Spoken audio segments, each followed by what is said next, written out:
My name is Richard Jung. I'm with the Korean American Association of Greater Austin. I'm also a immigration attorney in town. I want to address HB 12 and note the objection of my association and myself personally. I realize there's a lot of frustration with the current situation, with the lack of immigration enforcement, and I particularly wanted to address the Republican members of the committee in terms of the principles that are being appealed to in terms of this bill, which is the uneven application of law, that the municipalities and local governments are not applying the law evenly. My point here would be that it seems to me a little bit ironic because what the state government is now doing is telling the local governments to give up their right to determine policy for their jurisdictions and allow the individual police officers and sheriffs and other law enforcement officials to apply the law, which it seems to me would end up with the most uneven application of the law, because if you have a group of officers or individual officers who don't want to apply it, they won't. If you have officers who do want to apply it, they will. So what you're going to end up with is an even less even-handed application of the law than currently exists. The next point I wanted to address was perception, because I think the point was raised that while there may not be any sanctuary cities, that there's a perception that such exists, and therefore HB 12 is intended to ameliorate that situation and dispel that perception. I think, again,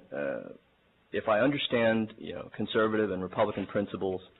the idea of promulgating a law to address a problem that actually doesn't exist but is perceived to exist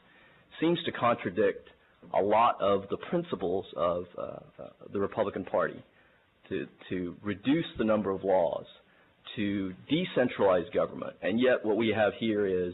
an attempt to promulgate an extra law and to centralize the power of local governments to enforce immigration laws as they see fit, as directly elected members of their of the people. The final point I want to make, which hasn't been addressed up to now, is concerns foreign direct investment. Governor Perry and the Economic Development Council for the state of Texas has spent a lot of money to encourage foreign direct investment and have been extremely successful. The latest numbers I've seen are something in the order of $420 billion in foreign direct investment, leading to thousands and thousands of jobs, and in many cases, whether it's Toyota in San Antonio, Samsung here in Austin, we're talking about, thank you, make it very brief, we're talking about jobs that pay very high wages. And these executives who make decisions about where to locate their plants, their manufacturing centers, pay attention to the news, and when they see issues like Arizona, what they think about is the fear that their executives can be caught in a simple traffic situation, and because they don't have their documents with them, may end up in jail. Those things can be serious consideration in whether to locate a plant here or in upstate New York where they don't have laws like that. So perception is indeed a double-edged sword, and we need to be very careful because Texas is seen as a very pro-business, a very freedom-loving state right now, and I think this kind of legislation would just promote, because the media is going to blow it up, and you're going to see a lot of executives in a lot of countries rethinking whether Texas is a great location for their next billions in foreign direct investment.